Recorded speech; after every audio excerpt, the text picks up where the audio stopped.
Welcome friends, welcome to Niranjan home kitchen. நாம் இன்றைக்கி சக்கரை பொங்கல் செய்கிறது எப்படின்னு பார்க்கலாம். இது ரொம்ப சூப்பராக சிம்பிளாக குக்கரில் எப்படி ஈஸியாக செய்கிறது அப்படின்னு பார்க்கலாம். அதுக்கு பச்சரிசி நான் ஒரு 1.5 டம்ளரில் ஒரு 1.5 டம்ளர் அளவுக்கு பச்சரிசி எடுத்திருக்கேன். இதை கழுவிட்டு நீங்கள் ஊற வச்சுக்கோங்க. அதுக்கு பாசிப்பருப்பு ஒரு 1/2 கப் அளவுக்கு எடுத்திருக்கேன். வெல்லம் ஒரு 1.5 கப், பால் 1 கப் காய்ச்சினது.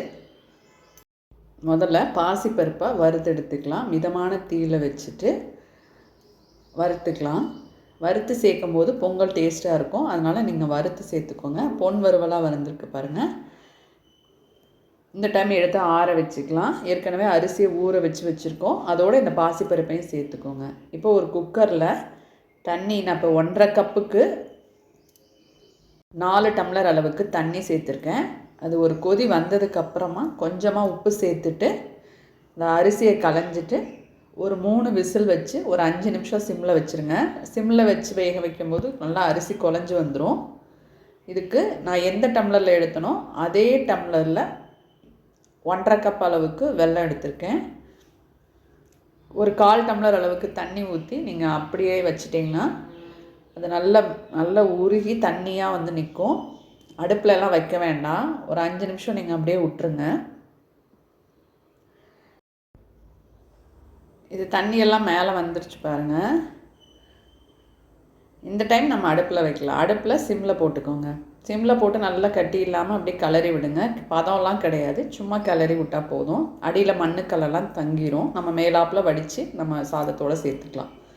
இப்போ அரிசியும் பருப்பும் நல்லா வெந்து வந்துருச்சு. இந்த மாதிரி கெட்டியாக தான் இருக்கும். நம்மளுக்கு தேவைப்பட்டால் நீங்கள் கொஞ்சமாக சுடுதண்ணி கூட மிக்ஸ் பண்ணிக்கலாம். கொஞ்சம் இலக்கமாக வேணும்னா 1 டம்ளர் அளவுக்கு சேர்த்து சுடுதண்ணி சேர்த்துக்கலாம். வெந்து வந்ததுக்கப்புறமா நீங்கள் அதை சேர்த்துக்கோங்க. இப்போ நான் அது கூட பால் 1 டம்ளர் சேர்த்துருக்கேன். கரைச்சி வச்ச பாகு சேர்த்துருக்கேன்.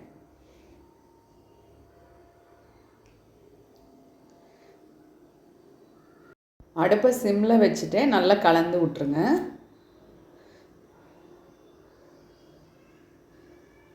ஒரு 5 நிமிஷம் மூடி போட்டு வச்சிட்டிங்கன்னா பால், வெல்லம், அரிசி, அந்த சாதம் எல்லாம் ஒன்றோட நல்லா மிக்ஸ் ஆகிடும். அதுக்குள்ளே நம்ம தாளிச்சிக்கலாம். நெய் ஒரு 5 ஸ்பூன் அளவுக்கு நான் ஊற்றிருக்கேன். நீங்கள் ஒரு 1/2 கப் அளவுக்கு கூட நெய் ஊற்றிக்கலாம். நம்ம டேஸ்ட்டுக்கு தகுந்தாப்பில் கூட குறைய சேர்த்துக்கோங்க. இதுக்கு நான் ஏலக்காவை தட்டி வச்சுருக்கேன். ஒரு 2 ஏலக்காய், முந்திரி பருப்பு, கிஸ்மிஸ், இதை நான் பொடிசாக கட் பண்ணி போட்டிருக்கேன். அடுப்பை சிம்மில் போட்டு நீங்கள் முந்திரி கிஸ்மிஸ் வறுக்கும்போது அப்படியே பொன் வறுவலாக கிடைக்கும். இதை அப்படியே பொங்கலில் சேர்த்துக்கோங்க. தேவைப்பட்டால் கொஞ்சம் எக்ஸ்ட்ரா நெய் கூட சேர்த்துக்கோங்க. பொங்கல் ரெடி ஆகிடுச்சு. பிகினர்ஸ் கூட இந்த மாதிரி ஈஸியாக குக்கரில் செஞ்சிடலாம். நல்ல பர்ஃபெக்ட் கன்சிஸ்டன்சியில் உங்களுக்கு பொங்கல் கிடைக்கும். டேஸ்ட்டும் ரொம்ப சூப்பராக இருக்கும். இதே மாதிரி பானையிலையும் நீங்கள் இந்த மாதிரி பொங்கல் வைக்கலாம். இதே மெத்தடை ஃபாலோ பண்ணிக்கோங்க. தேங்க்யூ ஃபார் வாட்சிங்.